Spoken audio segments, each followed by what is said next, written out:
I'm going to do a test first because I've been having some I understand. sound issues. I need you to speak to me. Okay. Okay, just test me. Um, Hello, Santita. Okay, keep talking. Um, My name is, my and name is how are David you? Gibbs. Okay, I'm David Gibbs. Okay, because I've been getting static Oh, I understand. I and understand. it's been really, really bad. Okay, And I had to switch in the middle of the show right. to um, to my telephone. So that's why I had to do that. I had to make sure, and I want to make sure my phone is set up so that if I have to do that, I can move smoothly. Okay, just one moment. Okay, just in case. Okay,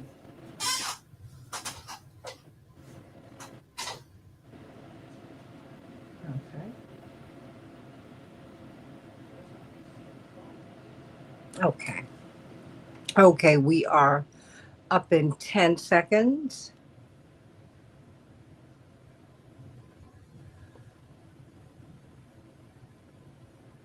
Hi, everybody. Welcome to the Santita Jackson Show here on AM 950 Radio, the voice of progressive Minnesota. It is a joy to be with you today. I'm so glad I'm still up on the air because increasingly many people are not on the air. Let's talk about that. Let's talk about Jimmy Kimmel. First, it was Stephen Colbert. Now it's Jimmy Kimmel. Who is next? Is this cancel culture or is it censorship? What about free speech? Free speech typically does not apply to privately owned companies, but we broadly apply free speech in the United States because that's the American way, if you will. Indeed, when we have these late night shows, they're unifiers, right? I mean, they're among the rare times that Americans gather around the television set or however you view this entertainment, and we have a moment together. And now another avenue is being shut down. ABC has said that Jimmy Kimmel has been suspended, but it appears that he will not be on that platform again. According to the Washington Post, the right wing campaign to shut down perceived detractors of the late conservative activist Charles Kirk reverberated through the entertainment industry yesterday on Thursday. Well, today on Thursday, yesterday on Wednesday, when it happened, after ABC announced it would indefinitely suspend late night host Jimmy Kimmel. Indefinitely suspend. The news announced late on Wednesday spurred an outcry and accusations that ABC had buckled to a censorship campaign run by President Trump and his most vocal critics. What do you think? I want you to reach out to me. Indeed, Stephen Miller, uh, really, probably, according to many reports, the most influential insider in the Trump administration, has said that we are going to go after our left wing critics. What do you make of that? What does that mean to you? What should that mean to all of us, to any of us? I want you to weigh in on the chat line, talk to me, let me know how you feel. Just let me know how you feel, what your thoughts are about all of this. Dr. David Gibbs, historian. I've got a lead on that today. From the University of Arizona. Of course, the revolt of the rich. It seems like the oligarchs are having their way. How prescient is your book, everybody? Please go get it on Amazon. But tell me, what did you make of this suspension? Well, it's part of a general campaign by the Trump administration to circumscribe speech in the United States and to engage in a massive censorship campaign. Is what's going on here. It's a deeply hypocritical one because, of course, he's made speeches, some of which I agreed with, at least in terms of the speeches, criticizing previous efforts at censorship. J.D. Vance made a famous speech in Europe where he denounced efforts in Europe to engage in censorship. Most of the speech I agreed with. And now that they're showing basically they only believe in free speech for themselves and their friends. They don't believe in free speech more broadly. It's a generalized act of extreme hypocrisy. And there's no other way to look at it. I really don't know how they're going to justify this. And I suppose they don't feel they have to justify it. They have power. From their standpoint, that's enough. As a more general point, I do think what we're seeing is an erosion of the idea of free speech. Before Trump came to power, there was already a substantial erosion of free speech at every level in society, including by the Democrats. Trump has brought it to another level, I'll have to say. He's definitely brought it to another level. What do you mean by that? What do you mean by that? Well, the intensity of what we're seeing now, it goes beyond what I've seen before. Again, my own profession, just the other day, a professor was stripped of tenure and fired, I believe, at Texas State University for a speech he gave at a socialist conference. As far as I could tell, didn't even say anything terribly inflammatory, let alone justifying stripping him of tenure and firing him. This is not unprecedented. It's extremely unusual. Well, when you strip a professor of tenureship, what does that mean for those of us who are not? Well, professors, once they achieve a certain level, they after 6 or 7 years after you're hired, you undergo a very extensive tenure review of your qualifications and your accomplishments. And if you don't make it through that review, you are fired. And if you make it through the review, you have a job for life. All right. And the purpose of tenure is to protect academic freedom, to allow professors to engage in unpopular statements and unpopular points of view, and to protect them on that account. Most of my colleagues don't really do very controversial work, but the idea is to protect controversial work. And that's usually been very much respected in the United States. It's considered a property right. At a state university like Texas State University, which is a state university, it's protected by the First Amendment, formally and legally. I suspect what's happened in Texas will be overturned by the Supreme Court, even in its current configuration. I can't imagine we're going to let that stand. It's a blatant violation of the First Amendment. But nevertheless, the very fact that it was done in Texas is still controlled by the Republican Party underscores how the Republicans really are going on crusade. I'm sorry that these things happen, Santita. What can I say? It's unbelievable, but here we go. We just have to bear with it, I guess. Yes. It's okay with me. But in any case, so that's what happened. Generally, you're having across the board in academia a massive effort to curtail free speech, especially on the Israel-Palestine issue. It is very definitely a risk proposition to criticize any aspect of Israeli policy. We're going to discuss it in terms that involve any attention to the fact that is going on. It's not a question of criticizing Israel, but just drawing attention to certain facts that are inconvenient for the Israel lobby. Do present significant risks these days. I myself have seen that in lectures. For the last couple of years, I've lectured more and more on the Israel-Palestine issue, just given the significance it has for current events. And I've repeatedly had students come up to me and inform me that there are groups on campus that monitor professors like me. And I really better watch my step. I don't doubt that they're telling the truth in terms of there are indeed groups that do monitor professors like me, and that there are at least some risks. I'm not losing sleep at night over this, but it is an issue. Didn't Charlie Kirk formulate a list of professors? I believe he did several years ago. That's right. Charlie Kirk, yes, that's right. There's no doubt that these lists basically are a kind of McCarthyism, an effort at intimidation. I'm going to get later to the fact that I think intimidation occurs on both sides of the aisle. Cancel culture on campus was a real thing before Trump. But it's definitely achieved a new level, and Charlie Kirk was part of that. This was a few years ago he did that. I don't know. He's a young man, or was a young man, and I don't know what his evolving views were on this, but certainly in a couple of years before he engaged in this kind of intimidation. When we look at what is happening now, if you could put this in the broader arc of history in our nation, maybe even just in many people have gone back, just say to the McCarthy period. Of course, we can go back further, but what was McCarthyism? What was that like? And what were the McCarthy hearings themselves about?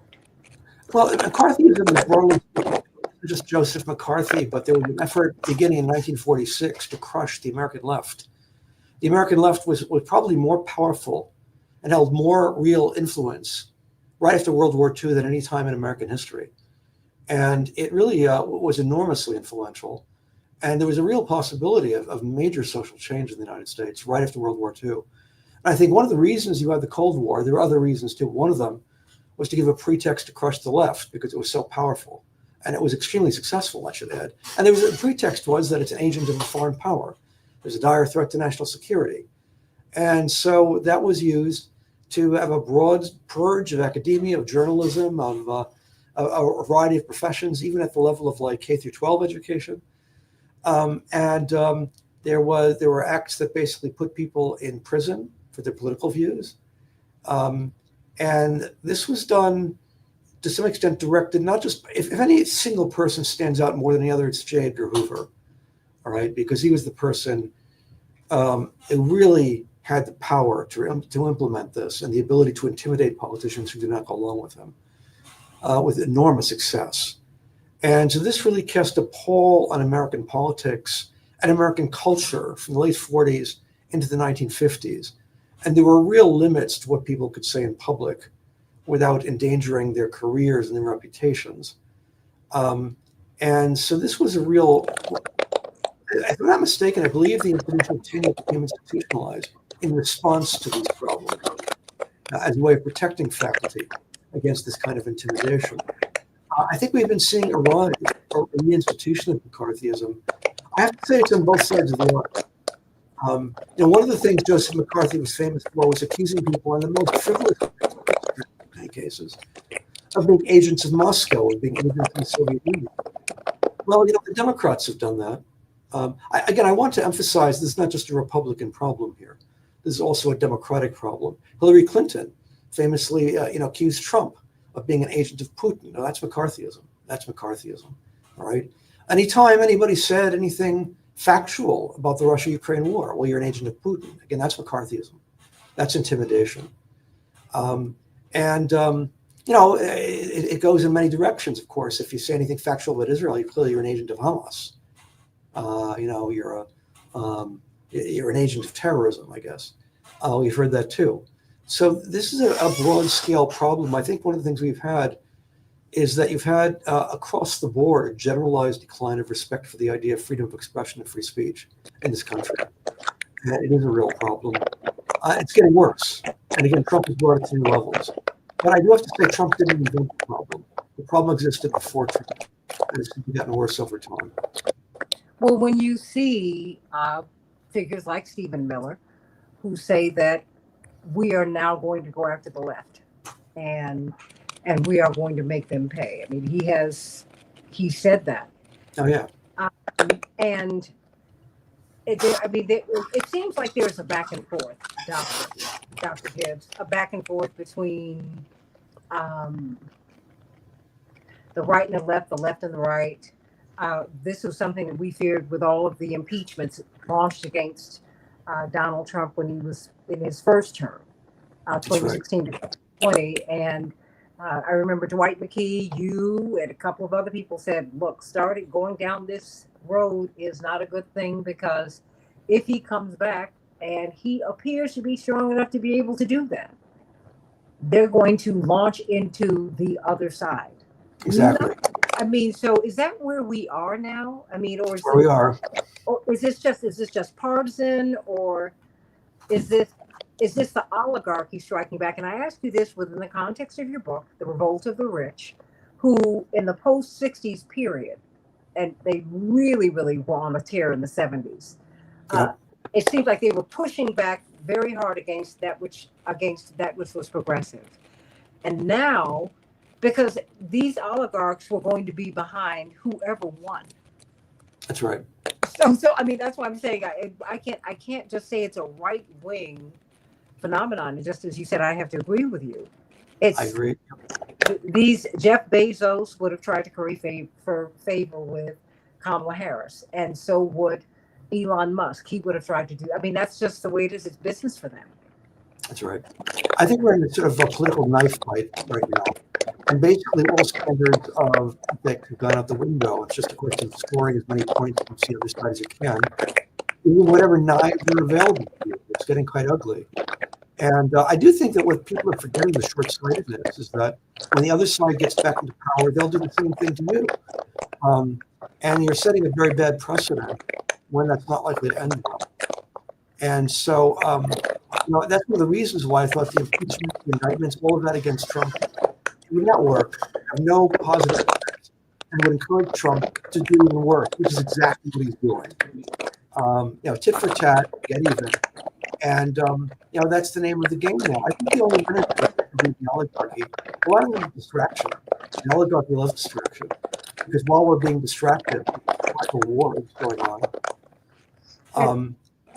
And hold on, let me just apologize to my listeners because I shared with you, we've been having these issues, issues of transmission, and it's very, very interesting. We did a test before we came on the air with you, and everything was fine. And as soon as, just into the conversation, then we started having these issues, and here we go. And if you don't mind, Dr. Gibbs, would you mind going out and just coming back in? Sure, I'll do it right now. Let me stop that because I don't want to. Okay. But we are talking about what we're seeing now with Stephen Colbert will be off the air at the end of this season. Jimmy Kimmel just immediately was suspended. So it looks like his time at ABC is over. And I want to know what your thoughts are about that. Do you think we're entering into a new McCarthyistic period? It, I think, is an oversimplification to simply say that this is President Trump. While he's doing it and they're pushing very hard, I think that there's more to this. And I would like for Dr. Gibbs to get into that. Dr. Gibbs? Yes. Well, I think we have the static, but we're going to keep on going. How about that? Okay. I just want to dig down a bit because we're in a hyper-partisan period. Yep.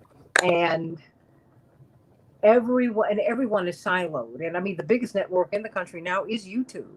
And whatever your viewpoint is, you have a whole gaggle of people who have a lot of followers or very few followers, or who end up getting a lot of followers, whom you can follow, who share your worldview, and that's all you're listening to. There's no, and you can subscribe, you can unsubscribe. I mean, that's what we do. Just help me with this. Is it just a partisan period, or is this really about power?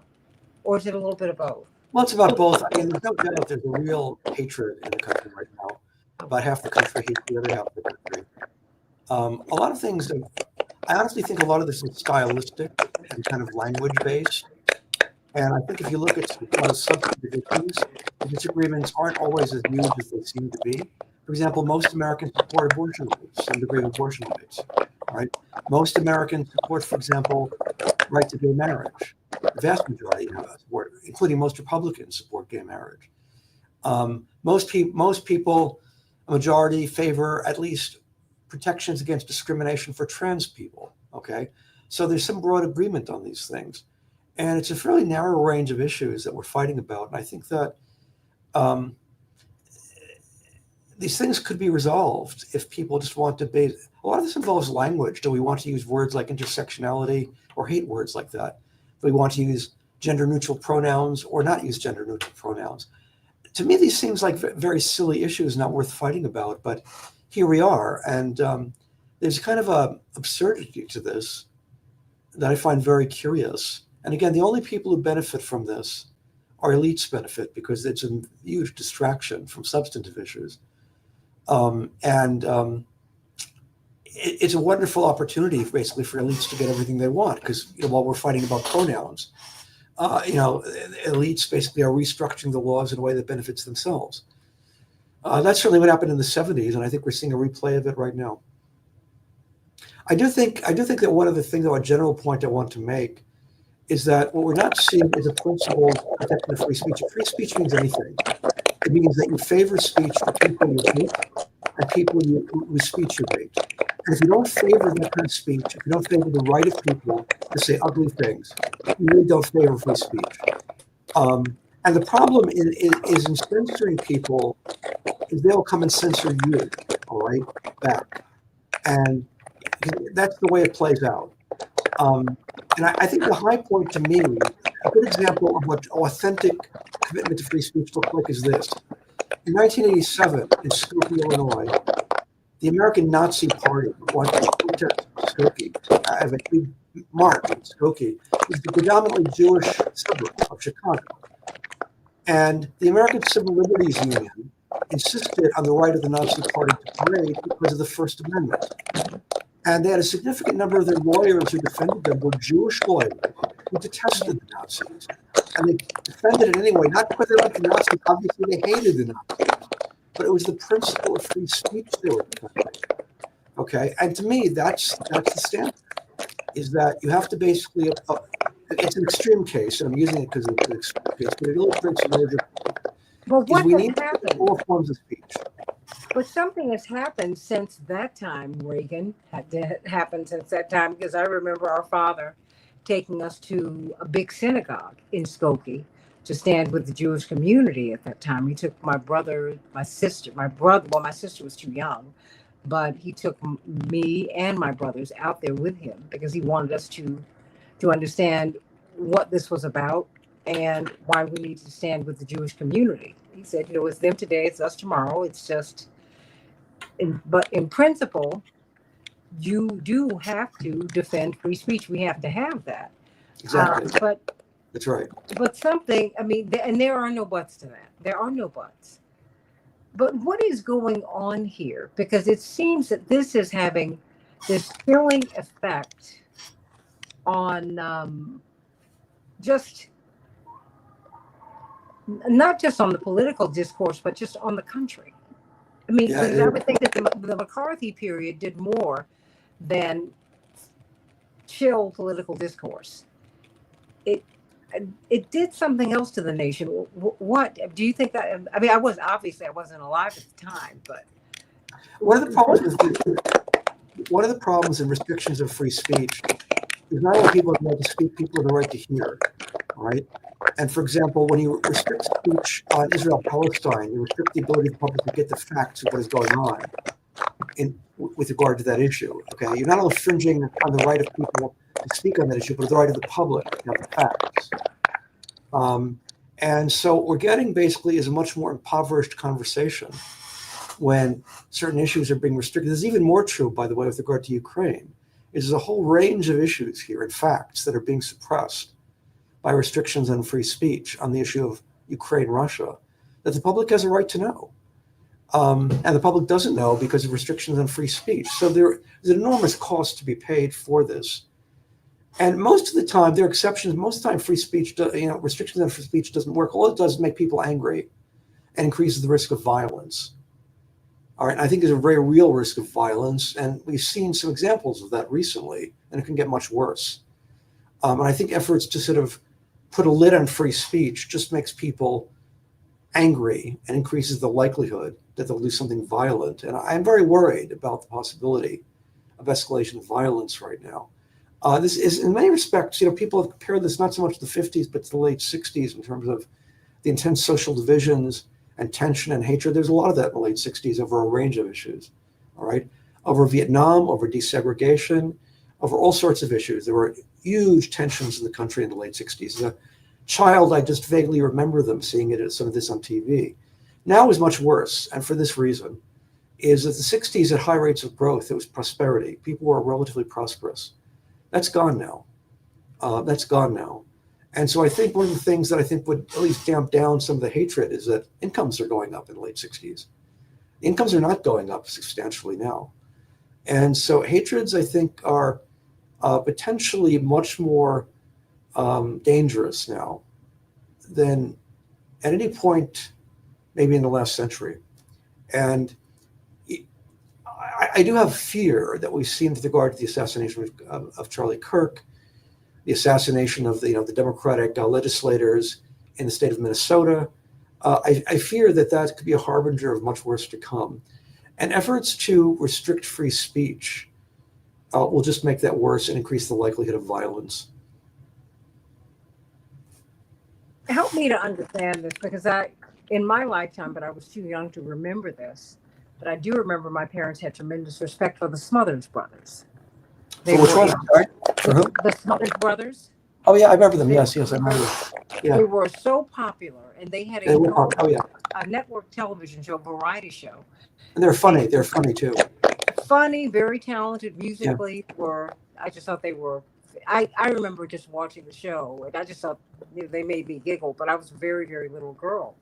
yeah, But I remember them because they became a subject of discussion in my parents' home, in our household. My parents' home. I mean, that was my home in our household because CBS, I believe it was, canceled them because they were um, just ardently anti-war, yeah. and they promoted that on their show. Is Right. that what you're seeing? Well, I assume with Kimmel, I assume obviously it was politically motivated. He was critical of Trump. I assume there's political pressure applied to ABC from the White House, probably. Trump denies this, but I think that it'd be naive to think that he had nothing to do with it. So yes, I assume this is political through and through. The cancellation of Colbert. Let me say I'm not necessarily a fan of Colbert just in terms of his humor. I didn't think it was all that funny, but nevertheless, the cancellation of him again is deeply hypocritical to Trump because Trump was always saying he's criticizing the restrictions on free speech during the Biden presidency, and there were restrictions on free speech indeed, and he criticized them, and now he's doing even worse. So much for consistency. I can't hear you, Santita. I'm Sorry. muting myself so that people can hear you just a little bit better. I apologize. Well, just so where do you see all of this going? Just help me before you go. Help me to help us to understand what it is that we're looking at. I mean, where if you have to look at us in this historical continuum, is this unprecedented?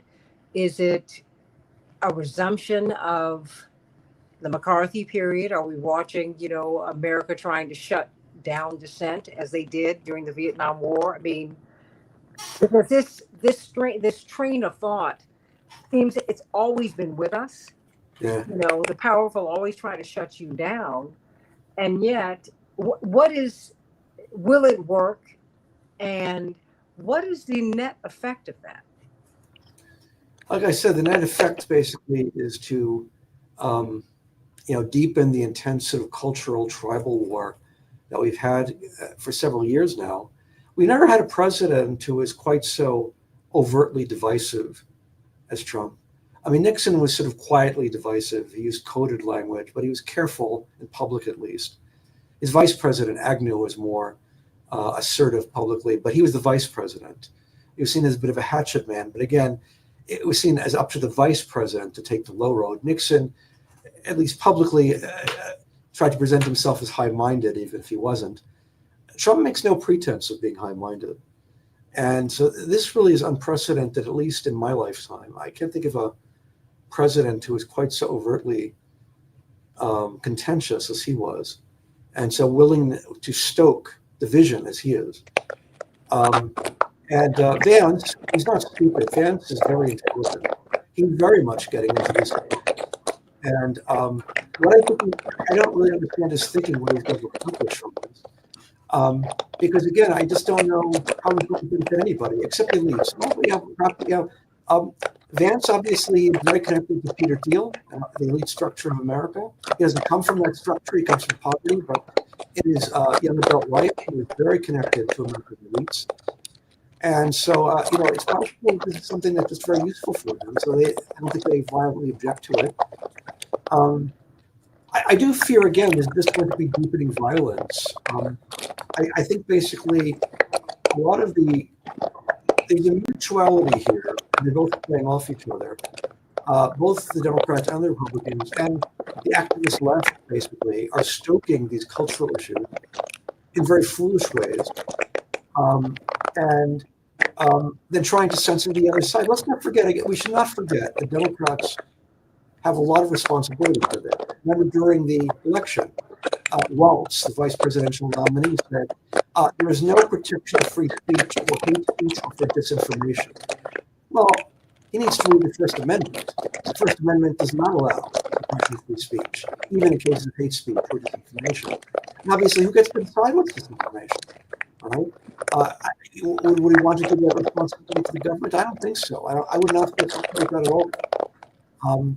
Hillary Clinton said we should consider criminal sanctions against people who spread disinformation. Again, that's a brazen violation of the Constitution. I can't believe a Yale Law School graduate like she would say a thing like that. So, we've had a generalized erosion of the whole idea of freedom of expression here, and a kind of breakdown of all norms. And, Trump has brought it to the highest level we've ever seen, but this is very much mutual and bipartisan. Anyway, unfortunately, I do have to go now, Santita. So I hope you can correct your static problem. It's frustrating for you. Thank you. It is frustrating, and it happens in the middle of my show, interestingly enough, right in through here. But Right. we will persevere. And I thank you. Of course, I encourage everyone to get your book. Yes, get the book, The Revolt of the Rich. You need it, because that is what we're living through right now. They are revolting. The pun was intended. Much love to you. And let me bring up Jeff Cohen. How you doing? RootsAction.org. Great. I'm catching you and everyone on deadline today because there is so much happening. Of course, co-founder of Fairness and Accuracy in Reporting and founder of RootsAction. Well, you got to help me to understand this one. We've got Stephen Colbert. At the end of the season, he'll be done. And they just unceremoniously pulled the rug from underneath Jimmy Kimmel and his whole staff.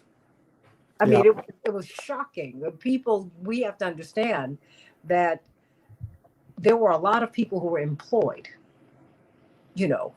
executive producers, plural, producers, bookers, a whole lot of people lost their jobs yesterday unceremoniously. A whole lot of people won't be able to pay rent, pay their mortgages, send their children to school. There's much more to this when you unplug a show this way. No one even had the rest of the year, as Stephen Colbert's staff have, to get themselves together. They just said that's it. What happened here? What are we looking at? And just pardon me as we're dealing with some issues, static issues. We're not going to go anywhere, everybody. We're going to keep on pushing. But Jeff Cohen, help me to understand where we are. Yeah, it was very abrupt, as you said, especially for the staff that don't get paid as much as Jimmy Kimmel.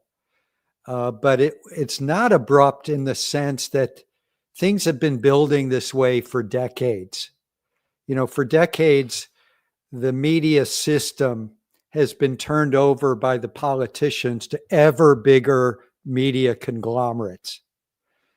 Those conglomerates don't care anything about the right to dissent or freedom of expression, especially if it interferes with profit maximization. So we've gone for decades where these companies have gotten bigger and bigger, fewer numbers of them taking over the media.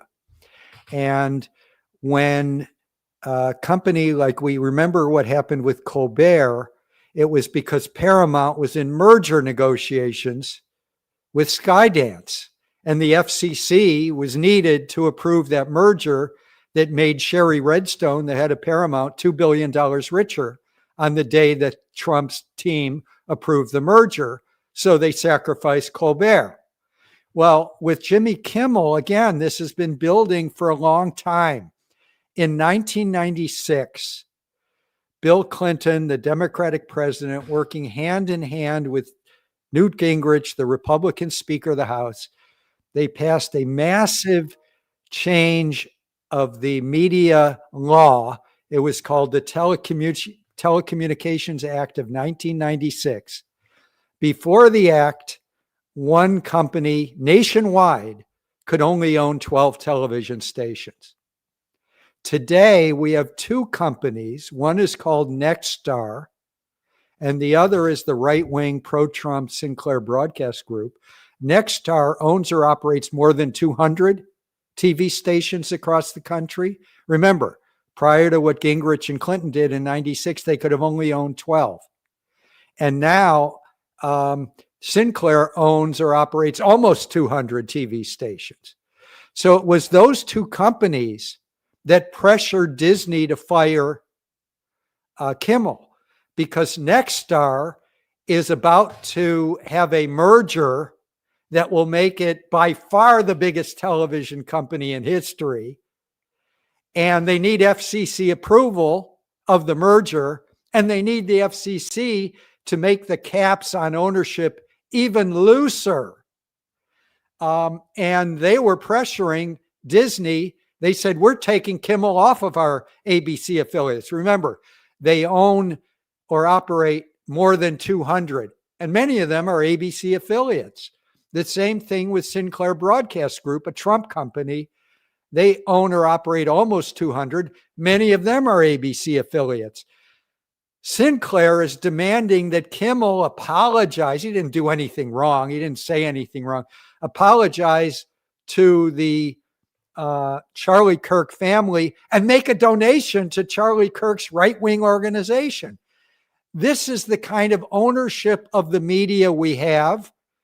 And it was bipartisan corruption in the U.S. Senate, the U.S. House, and the White House that over a period of decades, beginning with Reagan, allowed our media to be concentrated in the hands of a very few, generally entertainment companies that don't care about news, don't care about journalism. They care about profit maximization. And you know about the African-American columnist and editor who was just terminated at the Washington Post. I mean, we're having firings and terminations if you criticize Trump or Kirk, or you actually just quote what Charlie Kirk stood for, his own quotes, you're putting your career in jeopardy. So this is a very dangerous situation, but I just want people to understand the structure of it. And the structure... Well, before we get to that, Judge, because I want you to underscore the point that, like in Karen Ataya's case, in the cases of many people, all they're doing is quoting Charlie Kirk. They are saying, they've all started off with the very humane part, which is, I mean, because I cried on air. I mean, when there was no artifice, I mean, seeing this is horrifying and personal to me because, look, I understand what it's like to have to live with what you say and what you do. And I tell you, Jeff Cohen, you saw my father's presidential campaigns. What people didn't see was his whole public life. He was in the crosshairs of an assassin. Yeah, that's all I knew. So when I see anything like this, my mother had me pray for George Wallace when he was shot. right. Because this is not what you don't want to see this. That having been said, wait a minute, hold on. When people quoted George Wallace and when they showed the video of the things that he was saying, we didn't have this reaction. But now, I mean, they are lowering the flags to half staff. If you say, well, you know what? Karen Attiah said, you know what he said? Let me tell you, this is a horrible thing that's happened. But let me tell you what he said and why people have problems with that. When you say what he said, when he simply said. It's called journalism. And you're right, Santita. Everyone who's, bringing up the often horrific quotes of Charlie Kirk has condemned the assassination. There's no place in political life for the murder of someone you disagree with, period. Your dad was there when Martin King was assassinated. We're against assassinations, and every single person, whether a comedian or a journalist who's been critical of Kirk's comments, has said this is unacceptable, this is horrific, this is condemnable, this assassination. I haven't seen any public figure who didn't do that. And it's not pro forma. We believe it. We progressives, we anti-war people, we're not for violence, we're against violence. So it's very easy to condemn a horrific assassination and watching it on video, and there's thousands of people there when it happened. It's utterly horrifying, condemnable, but you shouldn't get fired by the Washington Post for quoting the guy. And so that's the situation we're in. Again, who owns the Washington Post? One of the richest people on earth, Jeff Bezos. Who owns these these companies, they don't care about journalism. Disney doesn't care about journalism. They gave $15 million in a thinly disguised bribe to Trump a few months ago to settle a frivolous lawsuit that they could not possibly have lost in court, but they paid off Trump, and now they're paying off Trump by getting rid of Kimmel. The same thing with Paramount, paying off Trump for CBS News, the way they edited a Kamala Harris. They did nothing wrong. They edited a Kamala Harris interview and they got sued over it, a frivolous suit they couldn't possibly lose. And so all of these conglomerates that have been handed the media, it wasn't a natural process. It didn't have to be this way. There used to be limits on how many stations an individual or a company could own. There was no movement in our society that said, hey, you know what? We need to make it easier for a company to own hundreds of television or 1,000 radio stations. There's no one who ever advocated for that, but it keeps happening because of the corruption of the political system. And these media and telecommunications and internet companies give big money to both the leaders of both political parties. Obviously, Cory Bush doesn't take their money. Bernie Sanders doesn't take their money, AOC. But, they fund the leadership of both parties and they get what they want.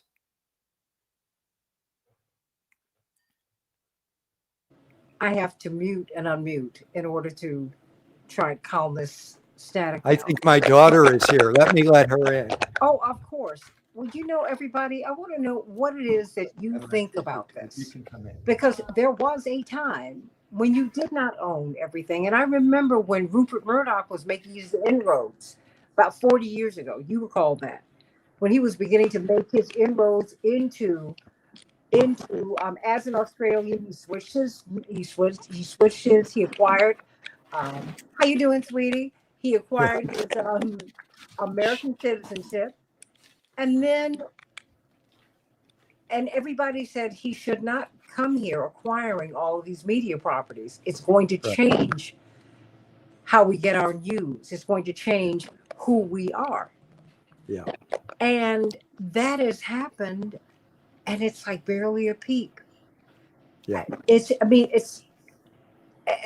I guess Reagan might have really ushered that in, because that was the end of the Carter years going into the Reagan years, which was really the bonanza of the oligarchy. I don't even know if we know what life was like. Remember what life was like before Reagan, right? Yeah. Well, it was the beginning of neoliberalism, and it was with Reagan, privatize everything, allow companies to merge. I mean, the reason the media system is the way it is because antitrust laws are not enforced. Mergers that are ridiculously anti-competitive are approved by the government, often Democrats, but it started with Reagan. And the caps on ownership keep getting either relaxed or eliminated. Yes, after the 1996 Act, which was bipartisan, it was an 81-18 vote in the U.S. Senate. Some of the better senators voted no, but it got very little debate. I remember it. I was at FAIR at the time. We were opposing this thing. Consumer rights groups were opposing the 1996 Communications Act. I remember one of them called it the Time Warner Enrichment Act.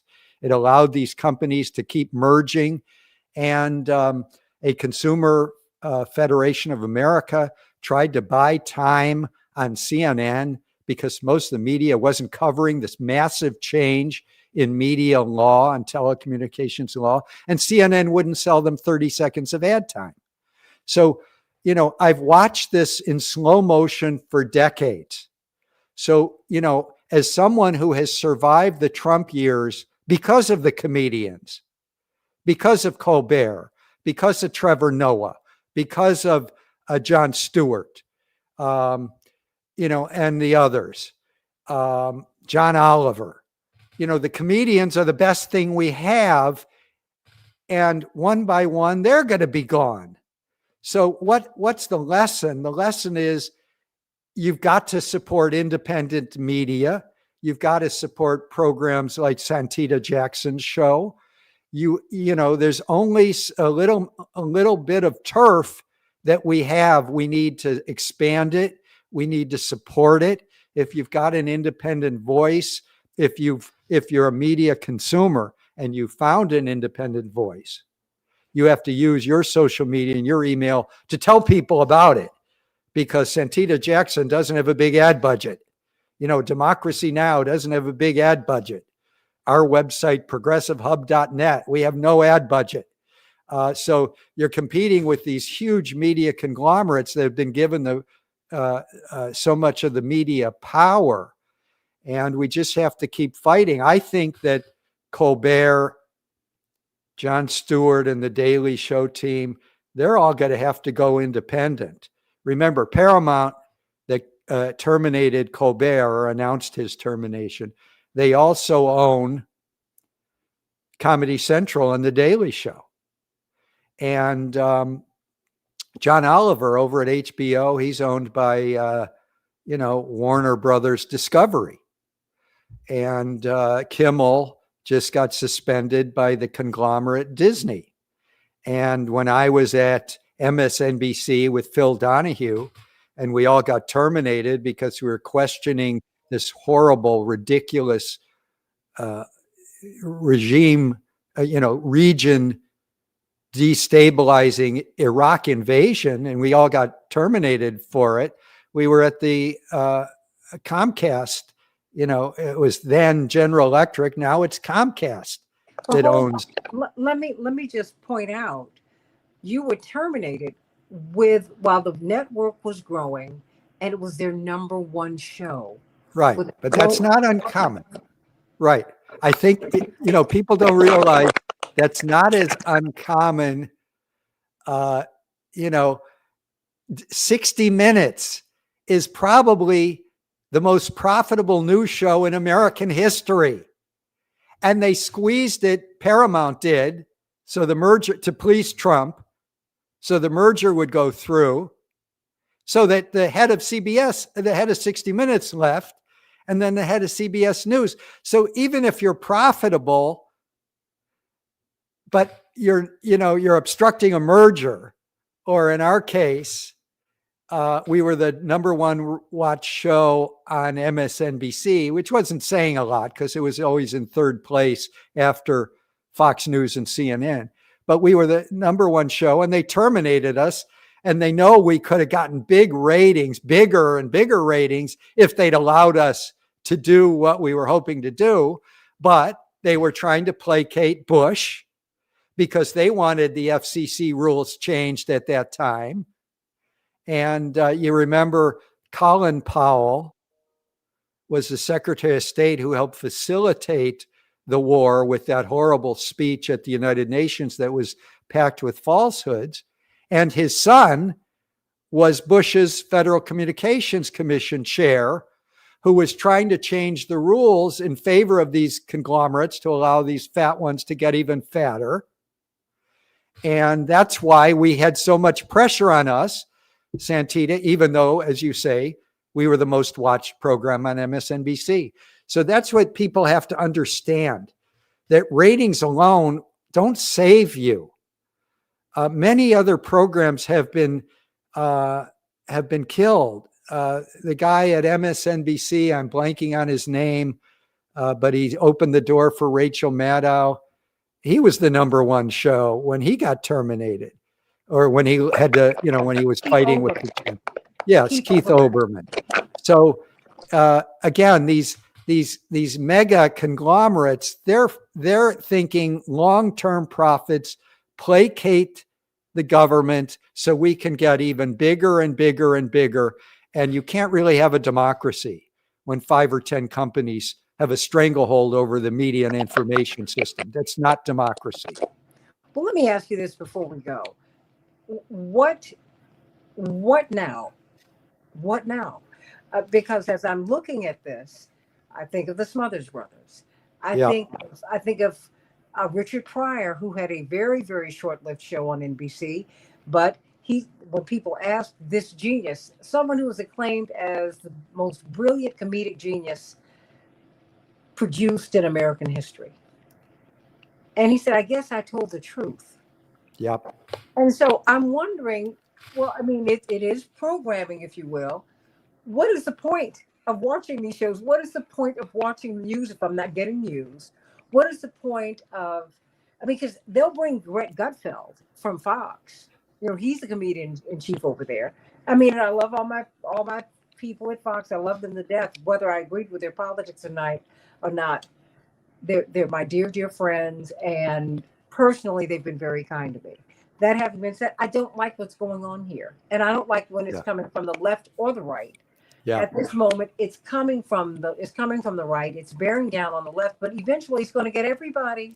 Jeff Cohen, because you Yes. see, there's this mad fight on the right about Charlie Kirk. Yeah. So, I mean, please. So, where do we go from here, and what do you think that we need to be doing? Yeah.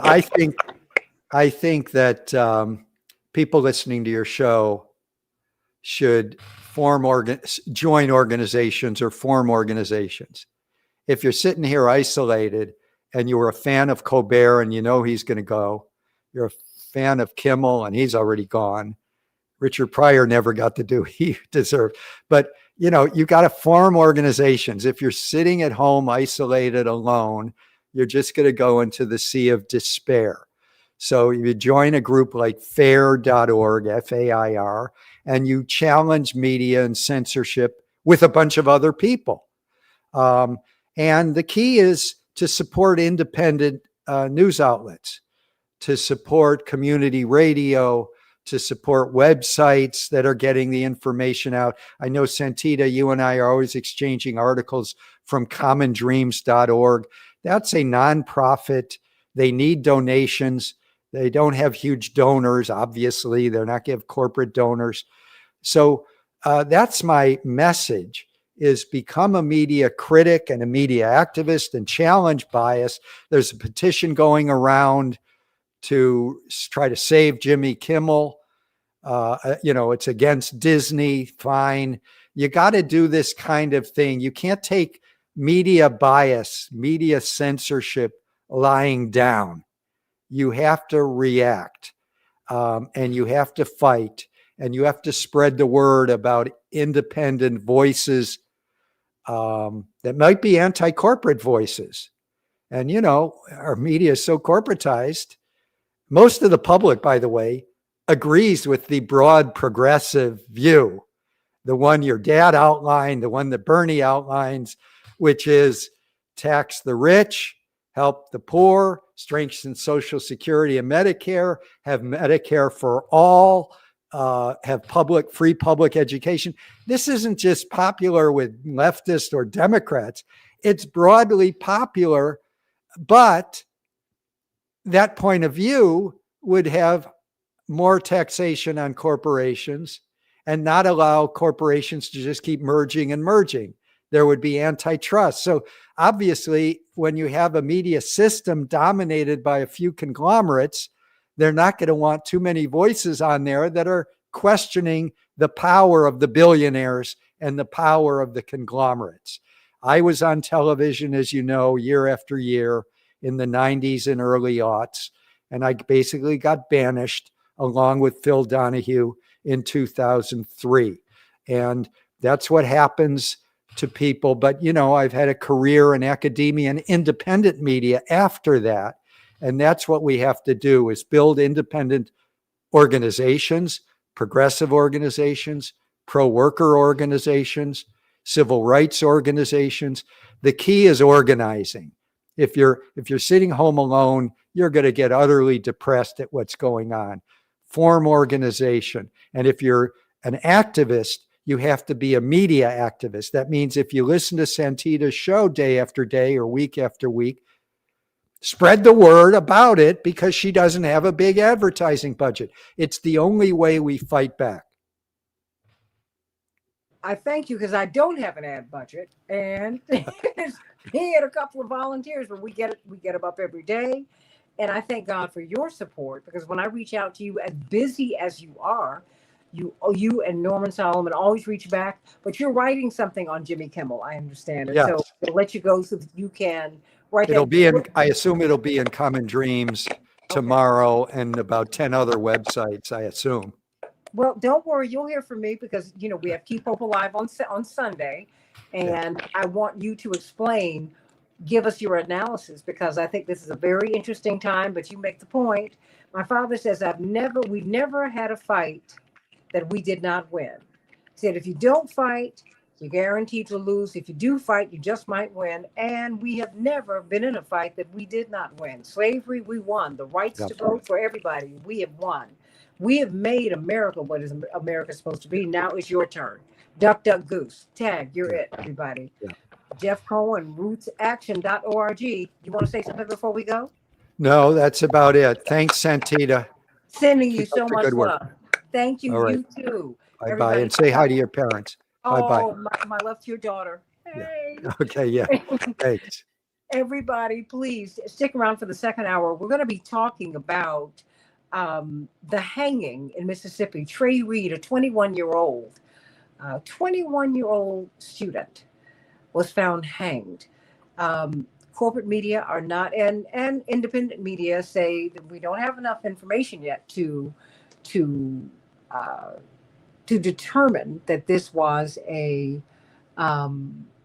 not a hanging. So, that this was not a lynching. So I want to know what your thoughts are. Check us out in the second hour. I love you, Michael Douglas. I finally learned what Google was. Remember when you had to tell me what that was? All those years ago. I love you. I love you, everybody. Stay tuned, everybody. Go to the next link for the Santita Jackson Show. Back in just a moment. AM 950 Radio, the voice of progressive Minnesota.